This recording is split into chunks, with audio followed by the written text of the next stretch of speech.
Welcome to Type Tune Tint. I'm Tom Kranz.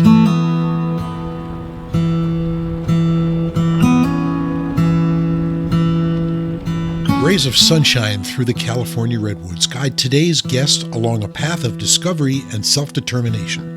Risa August, a lifelong athlete who was always active, found herself redefining her life after a rare and debilitating medical diagnosis.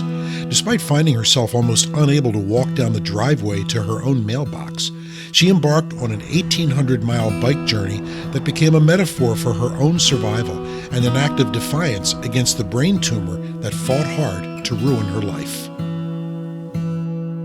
And I'm joined by Risa August from her palatial estate in Golden, Colorado, and I'm here in my palatial estate in frickin' New Jersey. I often say it's New Jersey. Someone has to live here. It might as well be me. Risa, it's really great to meet you. Thanks for making time and joining me today.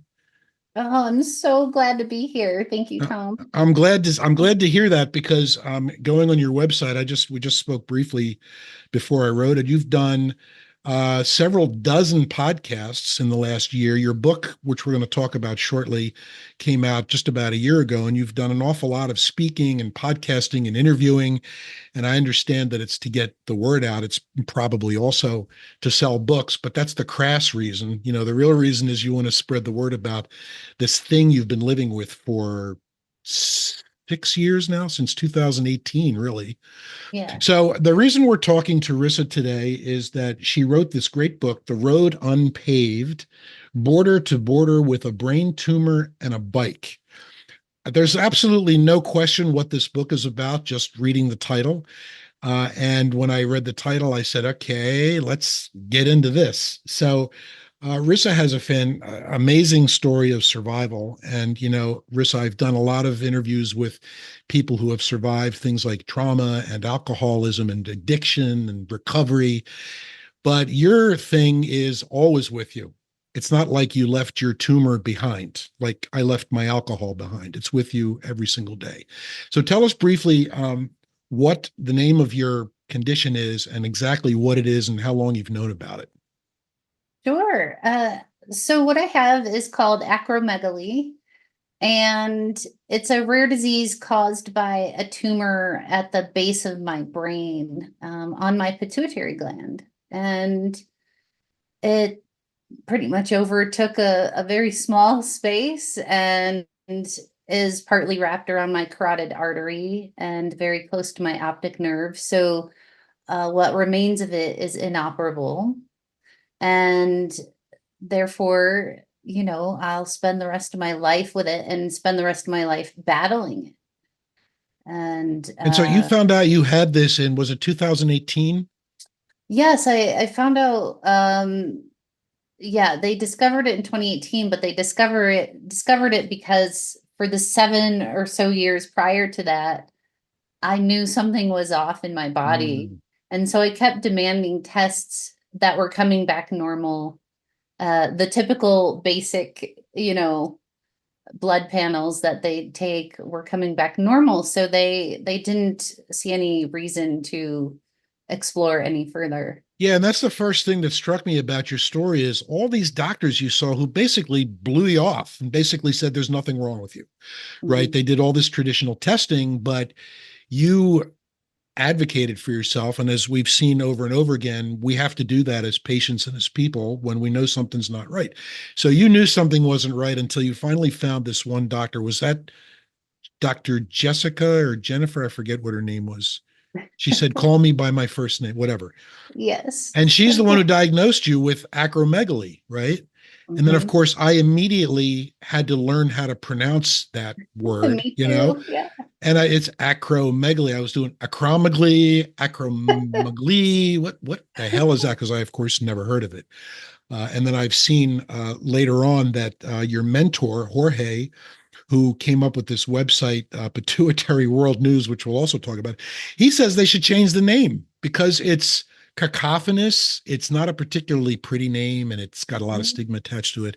Anyway, so I'm babbling here, but just to basically give our viewers and our listeners a little bit of a frame of reference, probably the most famous person who has this this condition, which who you mentioned a couple times in the book, is a guy named Andre the Giant. He was a wrestler and an actor. He was a French guy, and he is probably most well known to the masses out there from the movie The Princess Bride, where he plays this big guy.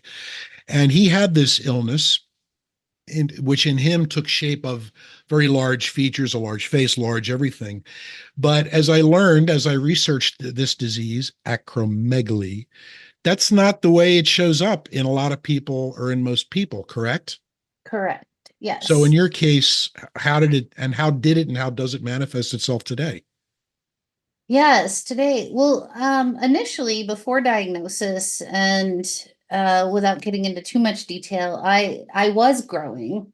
Uh, but it didn't make, I just thought I was doing something wrong with my diet and everything that goes with that, among other things. But today, it's more shows up with a lot of brain fog and confusion, a lot of extreme joint pain. And I'm not just talking about, oh, my knee hurts or my hip hurts. I mean, it's down to finger joints and ankles and my back and my jaw and uh, severe headaches and those are a few of the symptoms that I deal with on a daily basis. But I'd have to say, being someone who was always extremely active in my life, it's the fatigue. It's Hmm. the all over, I just want to stay in bed. Why go on with life fatigue? Oh boy. Yeah. So you have one chapter in your book that's kind of a turning point. It's the chapter called Mailbox. And this is the moment, I guess, that it really hit you what this is. And this was you were living with your husband at the time in Colorado, and I guess that your mailbox was quite a distance down the driveway from your house. So you had to walk to the mailbox. I think in the book you describe it as about an eighth of a mile, which it's a healthy walk to get your frickin' mail every day. And you realized that you could barely make it back. And it was like that was the moment. I mean, and you write to this day, getting back up that driveway from the mailbox is one of the hardest things I've ever done, harder than any of the century rides or multi-day bike tours or Ironmans I've competed in. With every slow shuffling step I took, with every drag of the shredded hem of my gray sweatpants and the ground beneath my heels, I wanted to lie down on the driveway and not get back up again. So that whole mailbox trip is really a metaphor almost for your life. Absolutely. I was always a determined and maybe somewhat stubborn person. And so initially, oh, I was going to beat this thing. Yeah. It was just a matter of getting it out of my head. And like, I was just going to get on with my life. And it became really clear that I was no longer going to be the same ever again. Right. And so unlike unlike people who have come through addiction, who have left their drugs behind, left their alcohol behind, I left mine behind 23 years ago. Other people have left it.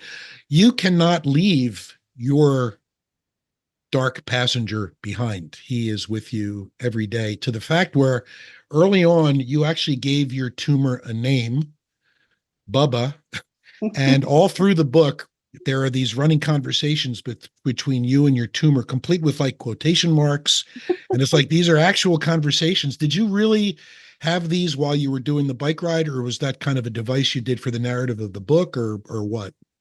No, I talk about how I came to name Bubba and how my other friend and mentor kind of encouraged me to talk to my body nicely so that it would, do what it needed to do to heal. And that did turn into dialogue with this thing, because a lot of times I'd be cursing it, like, why are you ruining my life? And I had to change that dialogue.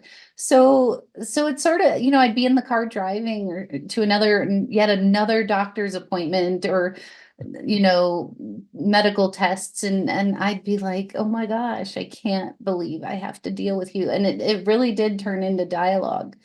Well, I gotta say, I admit it when I first caught on that this was going to be a recurring theme through the book, my first reaction was, well, that's kind of silly. Why is she doing that? But then once I finished the book, I realized that the voice of Bubba, the voice of your tumor, was actually the voice that was asking you the questions that you really didn't want to deal with, that was challenging you. It was the voice who was saying, that one scene where you've got gale force winds going on and you're on your bike and you're riding it, there's this big curve, and several of the other people in your group said, I'm not going up there because I'm not going to make it.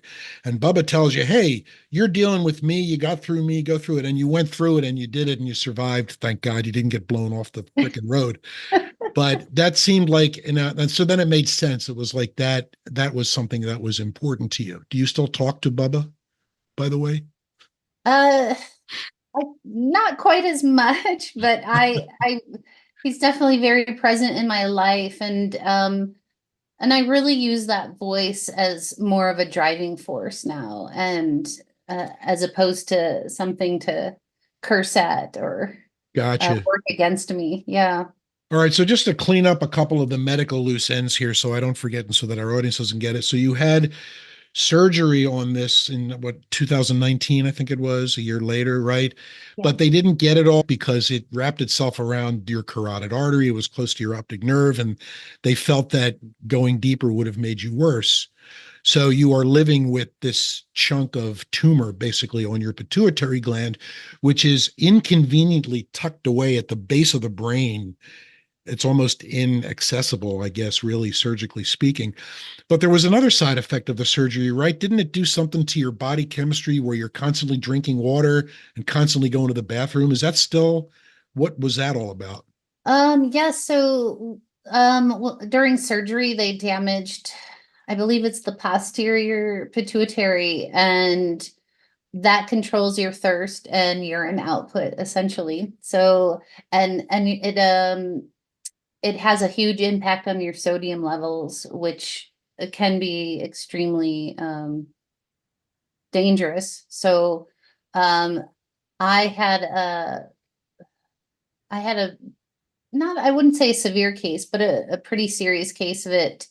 And so I was in ICU for 10 days following surgery, uh and I dealt with it for quite a while, and I had to be on medication to control it, but then when you're on the medication for it, it can there's other things you have to watch for that could be essentially terminal if you're not paying attention to sodium levels, things like that. So I was determined to heal myself of this.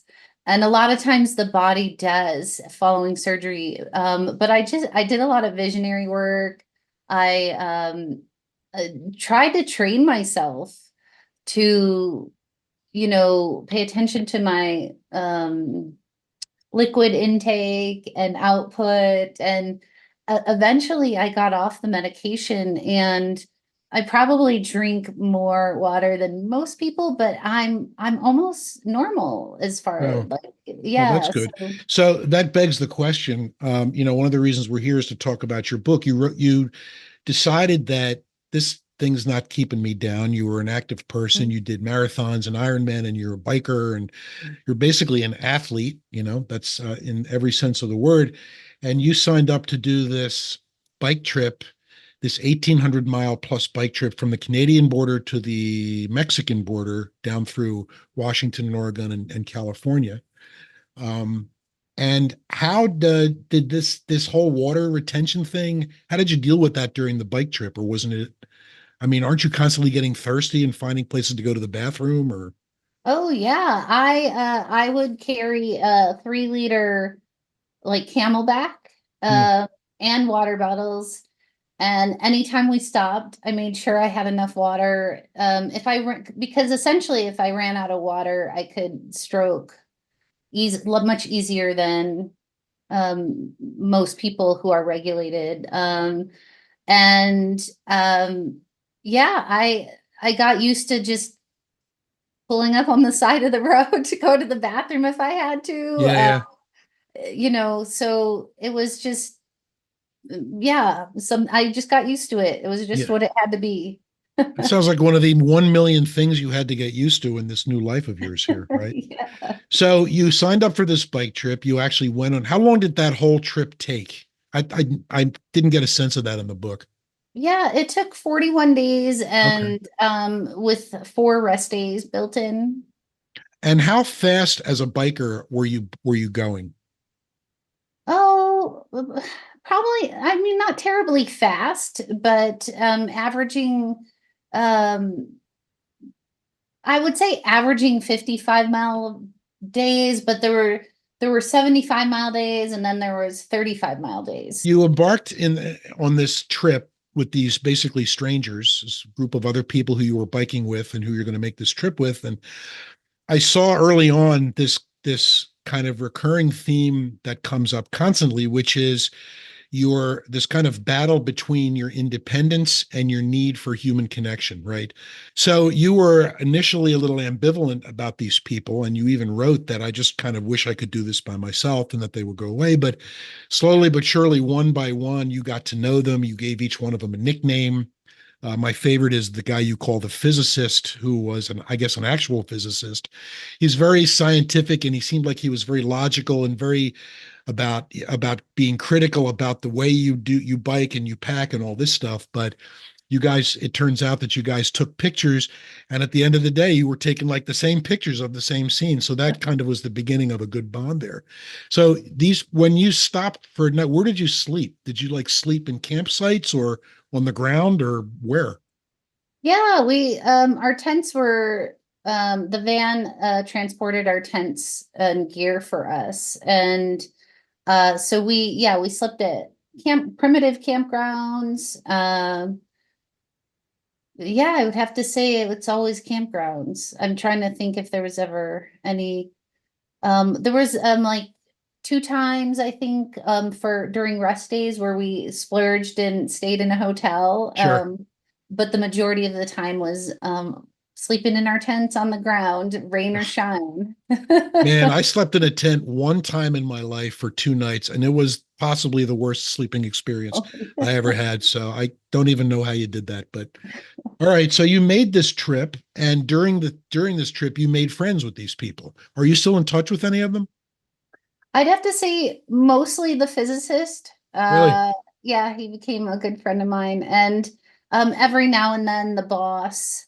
Uh, The boss was but another woman on the trip who you became mhm. friends with, obviously. Yes, and then on Facebook every once in a while, a couple of the other people will like my stuff or I'll like their stuff. But as far as who I actually still communicate with is the physicist. Okay. So I grabbed a couple pregnant quotes from your book here because you're like very, very quotable here. And this is something that I forget if this came from early in the book. I'm just a girl with a bike and a brain tumor. And that reminds me of that line in Notting Hill. You ever see that movie with I'm just a girl looking at a guy who wants to, it was that kind of reminded me that I'm just a girl with a bike and a brain tumor. I'm a girl who has no idea where she's going. Being in my life has been hard. Thanks, Bubba. But it's also been beautiful. I've seen some gorgeous places and met some amazing people. And, that just goes to show you that from chicken shit can come chicken salad, as we used to say in the news business, right? Every bad thing has some good karma attached to it. And that's going to lead into a conversation about the coaching that you do and the kind of the whole Gestalt thing, which I don't 100% understand, but you're going to help me understand it because you're an expert on a couple things. And so you still do this coaching thing, right? Yes. So I'm a Gestalt practitioner, and I Gestalt's a German word that is loosely defined as wholeness. Hmm. And it's about taking all the parts of ourselves and putting them back together. And so it's a very non-traditional and experiential approach. It's trusting that we all have the answers within us. And Okay. so as a coach or practitioner, I'm not there to give you the answers, even if it's clear as day and I see it and I'm like, oh, it's right there. It's helping you, it's guiding you to find that answer within yourself. Right. And that leads me to another one of your pithy quotes here. We are, and this goes back to what the whole idea of creativity and what one of my guests once said, giving yourself permission to write, giving yourself permission to paint, to make music. Who the hell, why do you think you can't do it? All you have to do is you write. We are the only ones who can give permission to turn on that light and live our lives the way we want. I started to realize that I got to choose what I believed. I got to be the one to decide what I was capable of. That theme comes up so many times on this podcast because I've spoken to people. My best example is a woman who spent her entire life as a journalist. She spent 30 years as a major anchor on a TV station at WBZ in Boston. I knew her from a previous life. And she started in her 60s sketching. And she was always an art lover, and she always loved looking at art. She got a sketch pad and a pencil and she started sketching. And it's like, wow, this is cool. And now, in a very short time, she started doing acrylics on canvas. She has a studio in her house. She sells her stuff. I mean, she's in demand. And she was the first one who told me I gave myself permission to do it. And that's just, over and over again, that's what keeps coming up here. And I just hope that other people are like the two of you and that you give yourselves permission to do that. Feather and Sage Coaching, is that the name of your business? Mm-hmm. Okay. Yes. And it also on your website, it says you are a mindfulness-based cognitive therapy practitioner. Does that go hand in hand with Gestalt therapy, or is that different? I mean, it can. I think it all, any kind of holistic approach to anything can all interweave, right? But this was a coded COVID certification. Mm, And so basically when I was healing the following surgery and radiation treatment, I needed something. I needed something. And so I began painting. And mm, I remember and I don't consider myself an artist or anything, but I remember thinking when I was immersed in this, I didn't think of anything else. And I learned that to be mindfulness.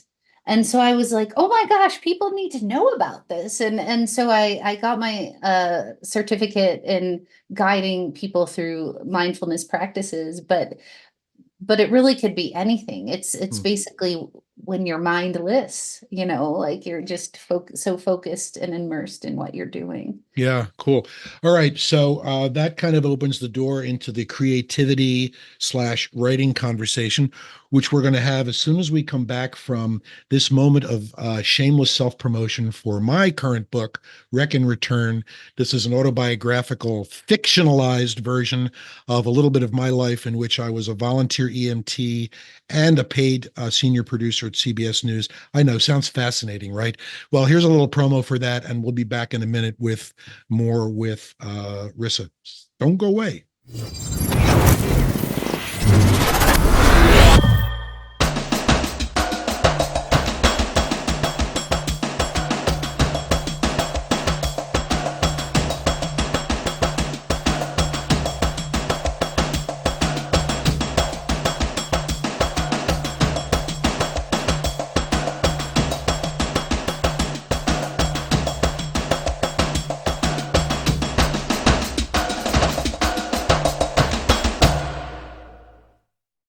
And we're back with Risa August talking about lots of different things, but specifically now her book, The Road Unpaved.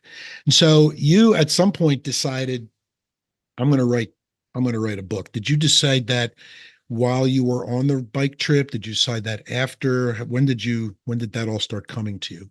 Yeah, gosh. Well, I honestly, the first time I realized I wanted to write a book was actually when I was in sixth grade. Oh, yeah. And but that stayed with me for a long time. But I think as far as the road unpaved goes, I don't know if I was waiting for my story. Hmm. And uh and people started taking interest in my story, and I was like, okay, this is my book. And and I still wasn't quite sure. There, everyone out there, I mean, has amazing stories. So I was like, why was this the one? And I quickly realized it was almost less for me and more for, like, I'm determined to save lives. I'm determined to save people from my trajectory, but or similar trajectory, or How will that save people? Is it a matter of earlier diagnosis or just recognize how would that look? well, it's actually believed that 1 in 5 people, well, actually, technically one in 4.5 people, are walking around with these tumors and don't realize it because they're so difficult to diagnose. Like for me, it took almost 8 years to diagnose mine, because the symptoms are kind of nondescript. They're headache, fatigue, joint pain. It could be anything. And blood work often comes back normal. And so earlier diagnosis can mean getting the entire tumor, and going on to live almost, probably a close to normal life. Mm-hmm. Gotcha. Uh, and doctors weren't listening. So gosh, if I can not only get other people to advocate for themselves, but get medical professionals to listen and trust that, Hmm. patients know their bodies, they understand them. So And raising awareness for both everyday people and doctors, that's a main goal here. yes, and I didn't want to do it though in this kind of sterile educational way. Like I love humor. I love painting a colorful picture, so to speak. And so I wanted to tell it through a story that had all of that. Got it. So when did you just and when did it come together that you were going to write about this bike trip? Did it happen after you got home? Were you thinking about it during the trip?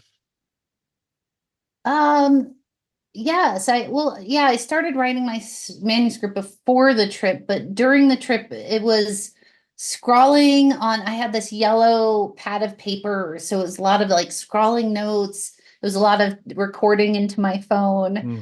uh, typing into my phone, if I had a thought or an idea. It was a lot of that. So you actually, and I ask you about this because some of your descriptions are so vivid. I mean, I actually smelled the redwoods when you were driving through there, and I could actually get that whole wind thing about that day when you had those high winds on those treacherous curves. I actually felt like, wow, that sucks. It's like, wow. So you actually kept essentially both a written and kind of an audio journal, right? You wrote and you basically talked into your phone while you were doing it. Yes, and much to my editor's dismay, I am a very detailed person. I'm overly detailed. That's how I feel like I exist in the world. Is it's not just through visuals, it's through smells and Sure. sounds and tastes. And um like I said, it's the more color, the more filling it is for me. Or I'm not sure I'm articulating that really I well. mean, and that comes through in the book. I mean, you talk a lot about smells and kind of the feeling of what it's like having that wind blowing at you. I got it. I mean, tell your editor there's no such thing as too much detail. All right, next time. Really isn't. Um, so and then you got finished with this trip. I'm sure you were exhausted. Did you then like immediately start sitting down at a computer? Did you dedicate a certain time each day to do that? How did you actually physically sit and start to write the manuscript? Yeah, yeah, I essentially sat down. I would allot time every night after my work day and exercise and all that. And I just wanted to get it all on paper, like all in one place. Hmm. So that was the first thing I did. I just wrote it all down, and somewhat chronologically, or in sections, like in topics. Like okay, there's this thing that was going on, and then there was this thing that was going on. And so, and I wanted it kind of all contained and together. So that's where it started. So you kind of wrote it in chunks. Like I'm going to Yes. write about this and put this over here, and then I'm going to write about this and put this over here, and then at some point, you or your editor put it together, and you would spend a certain amount of time writing, and then at some point, how long did that whole take? The whole process of the first time you sat down at your laptop or whatever until you were done. We're talking months, a year, 2 years. Oh gosh, I think it took 2.5 years. Really? Like from start to finish. Hmm. Do you mean from time I sat down to Yeah. actual So was the day released? you were done your last edit, and it was like in somebody else's hands. Oh, okay. So then, yeah, because I think the publishing process took about 6 months. Ah, So take 6 months. It was almost 2 years. And it was because it got to the point of, you've read it so much, or I've read it so much, and I kept almost rewriting the same parts, and my editor finally was like, you're essentially saying the same thing. You're just writing it differently. And so I hmm, finally had to just trust and let it go. yeah. Uh, I don't know if on some subconscious level, like, because I was so nervous about putting this story out. So I don't know if on some level I was kind of, delaying the process Why were of, you nervous? you know, I mean, there's a lot I shared in there. I mean, typically I'm a more private person. I don't like people to know about me or my business, but um, and so there was a lot in there I shared that I wouldn't typically share with just anyone, let alone anyone who read it. But I had to keep in mind, like, I really want to save lives. I really want to get earlier diagnosis for people. And so that was the driving force keeping me going. Well, you've gotten a lot of attention. I mean, I think that the attention that this gentleman, Jorge Fascinetti, is that his name? So he Yes. is the co-founder of pituitaryworldnews.org. Mhm. This website about the pituitary gland and everything that can possibly go wrong with it, obviously. But he seems to be like a mentor for you. He was a supporter of you during the trip, and I think you checked in with him a couple times. Mhm. Um, and just that, I mean, I guess people who have this illness or will or think they have it, they're going to go to that website and they're going to see you and your story. So that's good, right? Yes, absolutely. Before this all happened, you were an event planner, is what I read. And do you still do that? No, not as And my job, by no. event channel, we're talking about you planned weddings, Mhm. receptions, bar mitzvahs, big events where a lot of people eat and drink basically and do stuff. Yeah. You did that. Yes. That was like your life, basically. Yeah, it was a business I started in 2012, and Okay. I was really, really good at it. Really good at the details and the Yeah. coordination, and yeah. So then the whole coaching thing that came essentially as a result of your illness. Yes. Okay. Yeah. And so do you regret any part of any of that, either giving up your former life? And did you feel like you were forced into doing what you're doing now, or is this something that you felt was a calling?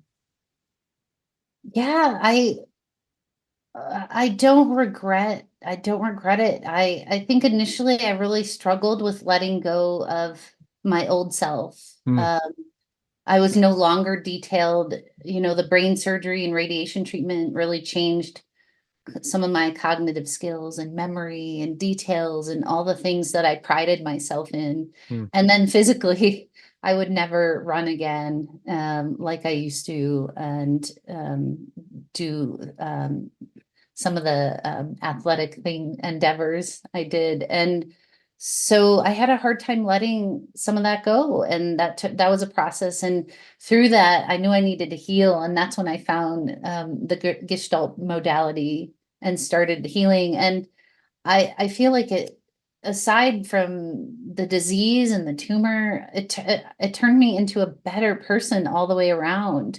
I'm more patient. I'm more kind. I'm more compassionate. I mean, it's really opened up my whole view of the world and people, and so I'm so grateful for that. If Yeah. there's definitely a gift in it. I want to kind of close with another one of the excerpts that I dug out of your book here. And you write, even now, after everything I've done, sometimes people ask me, what would you tell someone who isn't going to go out there and do an 1,800-mile bike ride, right? How would you inspire them to keep going? And your answer is, what I've learned and what I always tell them is that sometimes just making it to the end of the driveway is a big fucking win. Sometimes that's just as badass as running a marathon. Sometimes it means taking one step and then another step. Sometimes it just means making it to the mailbox and back. And there lies the mailbox metaphor once again. And that's such a one day at a time approach. It's so much, it's so similar to recovery and what people do at, learn at AA meetings and all that stuff. And it's amazing how many of us out there, whether it be addiction or some kind of medical issue, have to learn or relearn life, as we used to say in AA, living life on life's terms. That's a whole thing, as you found out. Yeah, Yeah. absolutely. Well, Risa August, I really appreciate you joining me. It's been really, as I said before, a privilege meeting you. Your book is amazing, folks. The Road Unpaved, Border to Border with a Brain Tumor and a Bike. It is a really amazing book. You'll get sucked right in. Risa is a terrific person, and she's got a hell of a story here. It's inspirational, even to older people like me who believe we are above inspiration sometimes. That's another whole podcast. But Risa, thanks so much for being with me. Good luck with the book, and hopefully we'll talk again soon. Oh, thank you so much, Tom.